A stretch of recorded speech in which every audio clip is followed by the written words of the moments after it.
Little Willie went to see Mayor Smiley at the City Hall building in town to sign up for the race. The mayor's office was large and smelled like hair tonic. The mayor sat in a bright red chair with his feet on his desk. There was nothing on the desk except the mayor's feet. "We have a race for youngsters 1 hour before." Mayor Smiley mopped sweat from his neck with his silk handkerchief, although Little Willie thought it was quite cool in the room. "I want to enter the real race, Mr. Mayor." "You must be funning, boy," the mayor laughed.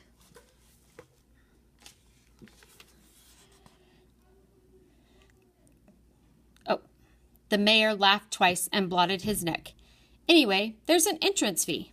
"How much?" $50. Little Willie was stunned.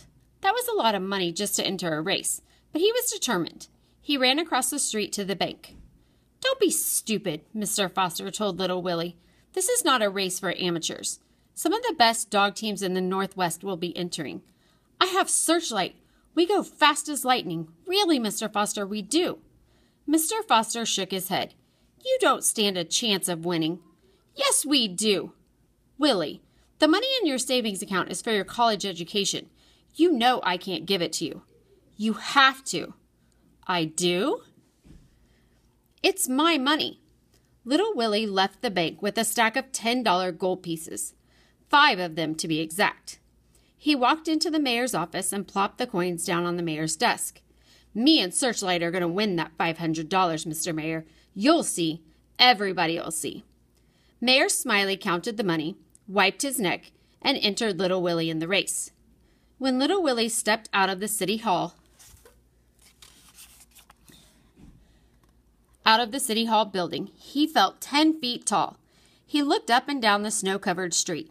He was grinning from ear to ear. Searchlight walked over and stood in front of the sled, waiting to be hitched up. But Little Willie wasn't ready to go yet. He put his thumbs in his belt loops and let the sun warm his face. He felt great. In his pocket was a map Mayor Smiley had given him showing the 10 miles the race covered. Down Main Street, right on North Road, Little Willie could hardly hold back his excitement. 5 miles of the race he traveled every day, and knew with his eyes closed. The last 5 miles were back into town along South Road, which was mostly straight and flat. It's speed that would count here, and with the lead, he knew he could get in the first 5 miles. Little Willie was sure he could win. As Little Willie hitched Searchlight to the sled, something down at the end of the street, some moving objects caught his eye. They were difficult to see because they were all white. There were 5 of them, and they were beautiful. In fact, they were the most beautiful Samoyeds Little Willie had ever seen. The dogs held their heads up proudly and strutted in unison. They pulled a large but lightly constructed sled. They also pulled a large, but by no means lightly constructed, man. Way down at the end of the street, the man looked normal. But as the sled got closer, the man got bigger and bigger. The man was an Indian, dressed in furs and leather, with moccasins that came all the way up to his knees. His skin was dark, his hair was dark, and he wore a dark-colored headband.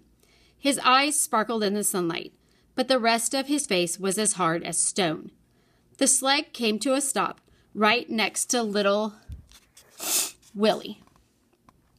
The boy's mouth hung open as he tilted his head way back to look up at the man. Little Willie had never seen a giant before. "Gosh," Little Willie gasped. The Indian looked at Little Willie. His face was solid granite, but his eyes were alive and cunning. "Howdy," Little Willie blurted out, and he gave a nervous smile. But the Indian said nothing. His eyes shifted to Searchlight, who let out a soft moan, but did not bark. The giant walked into the City Hall building. Word that Stone Fox had entered the race spread throughout the town of Jackson within the hour, and throughout the state of Wyoming within the day.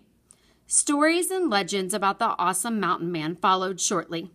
Little Willie heard many of them at Lester's General Store.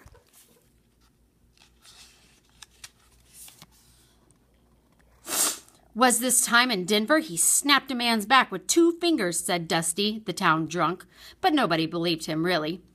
Little Willie learned that no white man had ever heard Stone Fox talk. Stone Fox refused to speak with the white man because of the treatment his people had received. His tribe, the Shoshone, who were peaceful seed gatherers, had been forced to leave Utah and settle on a reservation in Wyoming with another tribe called the Arapaho. Stone Fox's dream was for his people to return to their homeland. Stone Fox was using the money he had won from racing to simply buy the land back. He had already purchased 4 farms and over 200 acres. That Stone Fox was smart, all right. In the next week, Little Willie and Searchlight went over the 10-mile track every day until they knew every inch of it by heart. Stone Fox hardly practiced at all. In fact, Little Willie only saw Stone Fox do the course once, and then he sure wasn't going very fast. The race was scheduled for Saturday morning at 10 o'clock. Only 9 sleds were entered. Mayor Smiley had hoped for more contestants, but after Stone Fox had entered, well, you couldn't blame people for wanting to save their money. It was true Stone Fox had never lost a race, but Little Willie wasn't worried. He had made up his mind to win, and nothing was going to stop him, not even Stone Fox.